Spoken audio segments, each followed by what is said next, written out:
Good afternoon student, this is Sushant sir. WBSI এবং KPSI এ প্রত্যেকেই জানো যে ট্রান্সলেশনটা ওয়ান লাইনারে থাকবে, 10টা সেন্টেন্স থাকবে বাংলায়, তাকে তোমার ইংরেজিতে অনুবাদ করতে হবে। প্রত্যেকটার জন্য 2 মার্কস থাকবে।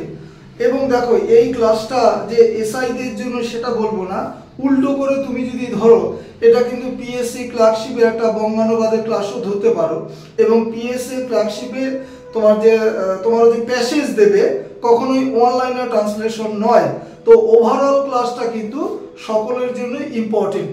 এবং যারা বিগিনার্স আছে, যারা বেসিক ইংলিশ আমার কাছে পড়ে অনলাইন বা অফলাইনে, তাদের জন্য ক্লাসটা ভেরি ভেরি ইফেক্টিভ।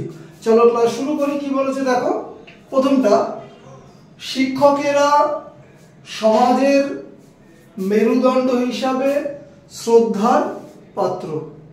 তুমি দেখো সেন্সটা ভালো করে বুঝবে। শিক্ষকেরা হয় শ্রদ্ধার পাত্র সমাজের মেরুদণ্ড হিসাবে।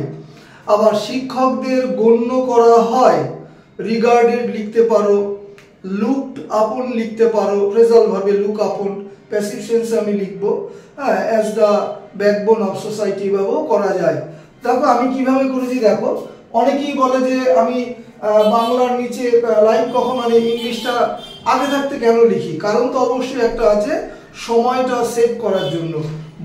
যদি আমি ওখানে সময়টা বাঁচিয়ে দিতে পারি তাহলে আমি ওয়ার্ডগুলো ধীরে ধীরে বলতে পারি। এবং যদি মনে করি চেঞ্জ করতে হবে, মানে এটা দিলে বেটার হয়, সেটার সময়টা আমি পেয়ে যাব।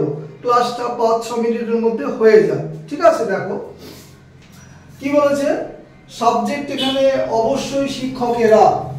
ঠিক আছে, যদি আমি প্যাসিভ সেন্সে লিখছি তাহলে এটা হিসাবে অবজেক্ট হওয়া উচিত, মানে শিক্ষকদের আমরা গণ্য করি, তাই না? সেটা অন্য প্রসঙ্গ। তাহলে দ্য টিচার্স আগে আমাকে লিখতেই হবে। ঠিক আছে, প্রেজেন্ট টেন্সের প্যাসিভ সেন্স বোঝাচ্ছে, তাহলে আমাকে এটা প্লুরাল নাম্বার হওয়ার জন্য আর লিখতে হবে।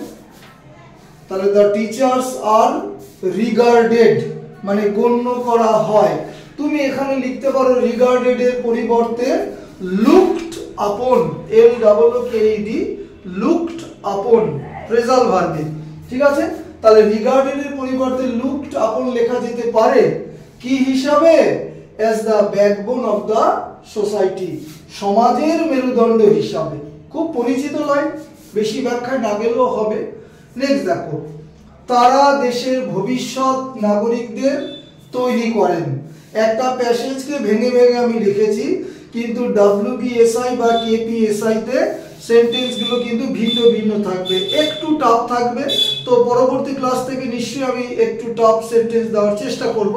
কি বলেছে দেখো, তারা মানে কারা, এখানে শিক্ষকদের কথা বলছে, প্রোনাউনে লিখলাম দে। আচ্ছা, তারা তৈরি করেন, সিম্পল প্রেজেন্ট টেন্সে। ঠিক আছে, বিল্ড লিখতে পারো অথবা মোল্ড লিখতে পারো, MOULD লিখতে পারো, MOULD। এখানে সময়টা আমি পেয়ে গেলাম, এই কারণে আগে থাকতে লিখি। তাহলে দে বিল্ড বা মোল্ড দ্য ফিউচার সিটিজেন্স, ভবিষ্যৎ নাগরিকদের। কোথাকার, দেশের।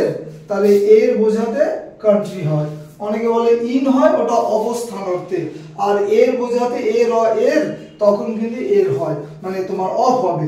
তাহলে দে বিল্ড বা mould the future citizens, plural নাম্বারে, অফ কান্ট্রি। নেক্সট, তারা ছাত্রদের নিজের সন্তানের মতো ভালোবাসে। একার আছে সিম্পল প্রেজেন্ট টেন্সে। সিম্পল প্রেজেন্ট টেন্সের উপর স্পেশাল ক্লাস দেওয়া আছে, দেখবে 406টা টোটালে ক্লাস। যারা রেগুলার দেখো তারা নিশ্চয়ই মানে উপকৃত হচ্ছে, তাই না? চলো দেখো, তারা তে লিখলাম, ভালোবাসে V1, তাহলে দে লাভ, কাদের ভালোবাসে, অবজেক্ট এখানে স্টুডেন্টস। কি হিসাবে ভালোবাসে, অ্যাজ দেয়ার চিলড্রেন, তাদের সন্তান হিসাবে। ঠিক আছে, এখানে সানস না লিখে চিলড্রেন লেখাটাই বেটার। নেক্সট দেখো, তাহলে এটাও সিম্পল প্রেজেন্ট টেন্সের একটা সুন্দর এক্সাম্পল বলতে পারো। 4 নম্বর, শিক্ষকেরা সর্বদাই আমাদের উৎসাহ দেন। কেন, কি উদ্দেশ্যে, জীবনে মহৎ হওয়ার জন্য।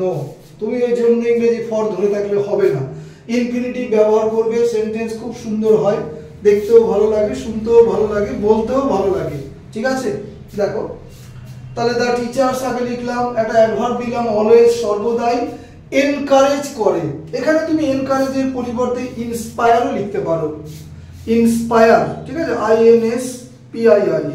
তাহলে এখানে এনকারেজের পরিবর্তে ইন্সপায়ার দিলেও হবে। কাদেরকে করে? আস, আমাদেরকে করে। কেন? টু বি মানে হতে, তাহলে হওয়া ইংরেজি বি হয়, আর তয়কারেতে লাগিয়ে দাও টু বি। কি হতে? গ্রেট, মহান, ইন লাইফ, জীবনে। ঠিক আছে, তাহলে দ্য টিচার্স অলওয়েজ এনকারেজ বা inspire us to be great in life, জীবনে মহৎ হতে। ঠিক আছে, এই হচ্ছে ওয়ান লাইনের ট্রান্সলেশন। অ্যাকচুয়ালি একটা প্যাসেজ ছিল, সেটাকে ভেঙে আমি করেছি। ঠিক আছে, যাই হোক, ক্লাস শেষ করলাম। Have a good night.